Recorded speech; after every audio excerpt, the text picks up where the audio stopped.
Assalamualaikum warahmatullahi wabarakatuh. Berjumpa kembali di channel Irawan Official ya. Baiklah, kali ini kita akan berbagi informasi ya, tentunya untuk Bapak Ibu guru yang akan mengikuti seleksi P3K di tahun 2023. Nah, seperti di tahun sebelumnya ya, bahwa mekanisme seleksi P3K guru tahun 2023 sama, menggunakan seleksi menggunakan CAT ya, masih sama.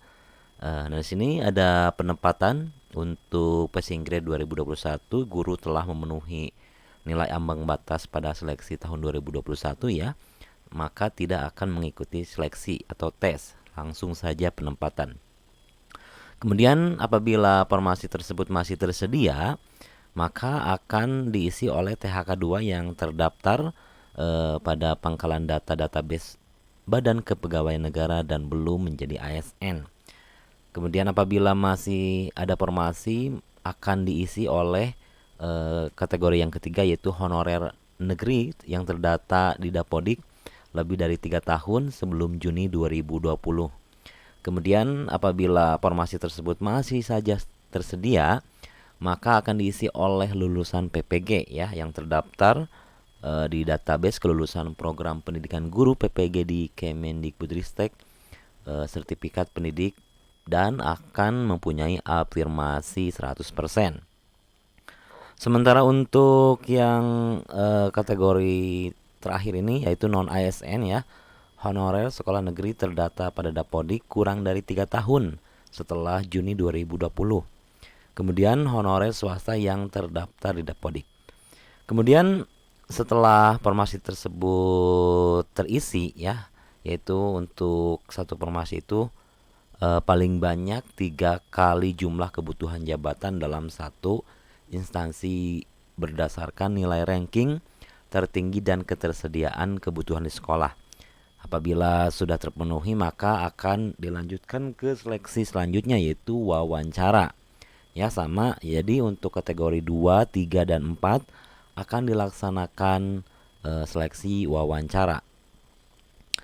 Kemudian di sini mekanisme penempatan guru ya untuk tahun 2023 ya, yang pertama sama ya, seleksi menggunakan CAT dilaksanakan apabila masih tersedia kuota formasi P3K guru setelah penempatan bagi guru memenuhi nilai ambang batas pada tahun 2021.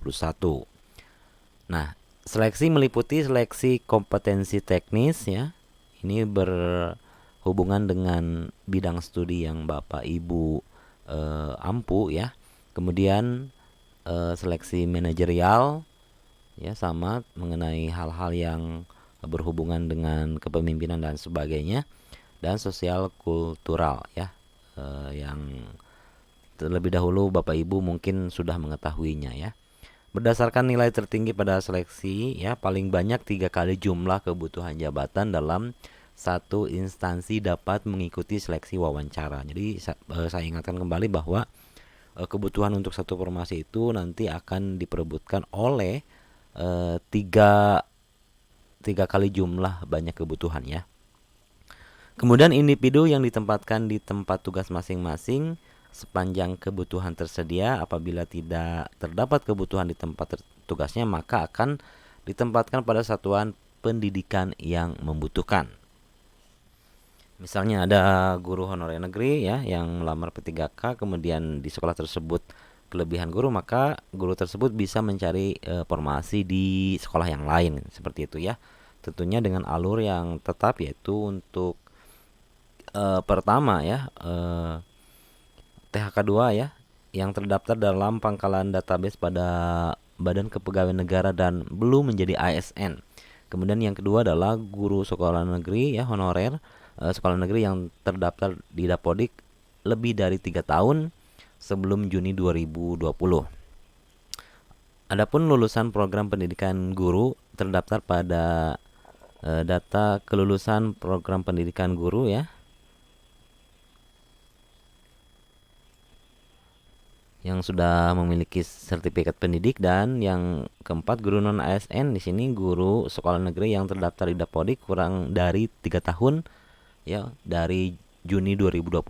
Kemudian guru swasta yang terdaftar di Dapodik.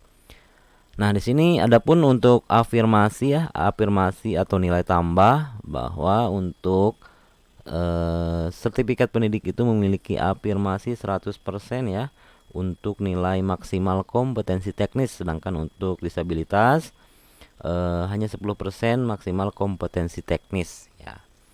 Nah, inilah yang harus diketahui oleh Bapak Ibu ya, supaya Bapak Ibu mempersiapkan dari sekarang sebelum seleksi dimulai ya. Nah, mekanisme seleksi menggunakan CAT ya, seleksi CAT materi kompetensi merujuk pada standar kompetensi guru serta kinerja guru sesuai peraturan yang berlaku. Jadi seperti yang telah tadi disampaikan bahwa Bapak Ibu masih tetap harus mengerjakan soal-soal mengenai kompetensi teknis, kemudian manajerial dan sosiokultural. Ya, di sini sama ya untuk kategori THK 2, kemudian kategori yang ketiga honorer, dan kategori yang keempat lulusan PPG dan non ASN, materi kompetensi merujuk pada standar kompetensi guru serta kinerja guru sesuai peraturan yang berlaku. Apabila lolos dalam tahap ini, kemudian diambil ya untuk 3 kali jumlah kebutuhan jabatan dalam satu instansi berdasarkan nilai ranking tertinggi dan ketersediaan kebutuhan di sekolah. Jadi 3 kali jumlah kebutuhan jabatan dalam satu instansi berdasarkan nilai ranking tertinggi dan pelamar yang memenuhi nilai ambang batas sesuai dengan sisa formasi dan kebutuhan yang tersedia untuk kategori 4 ini ya.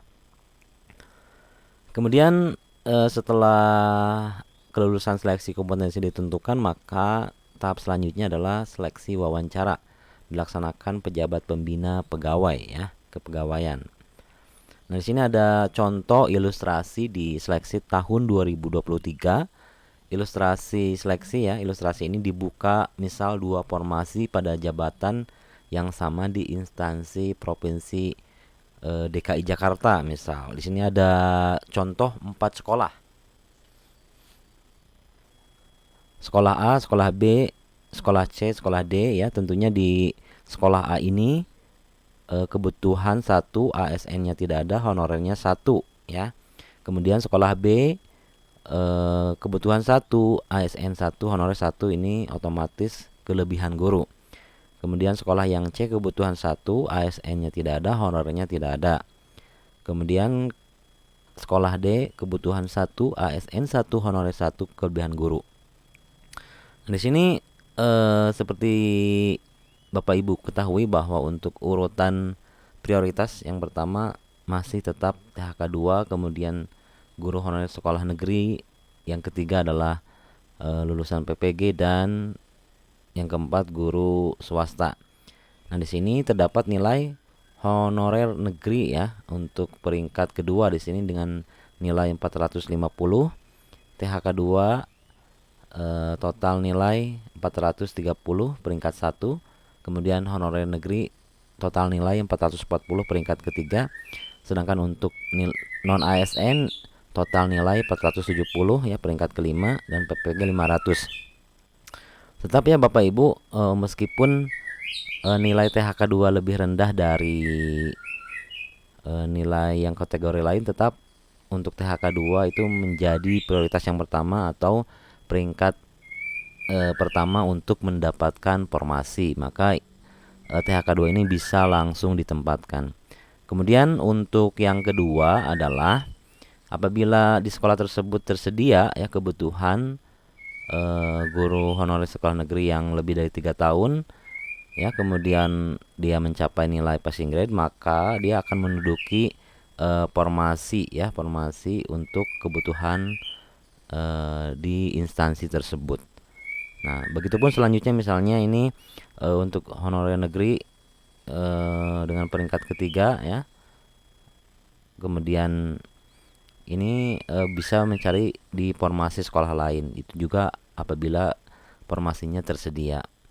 Walaupun misalnya untuk PPG lulusan PPG mendapatkan nilai yang paling tinggi. Apabila tidak terdapat kebutuhan, maka dicari di formasi atau di instansi yang lain. Begitupun selanjutnya.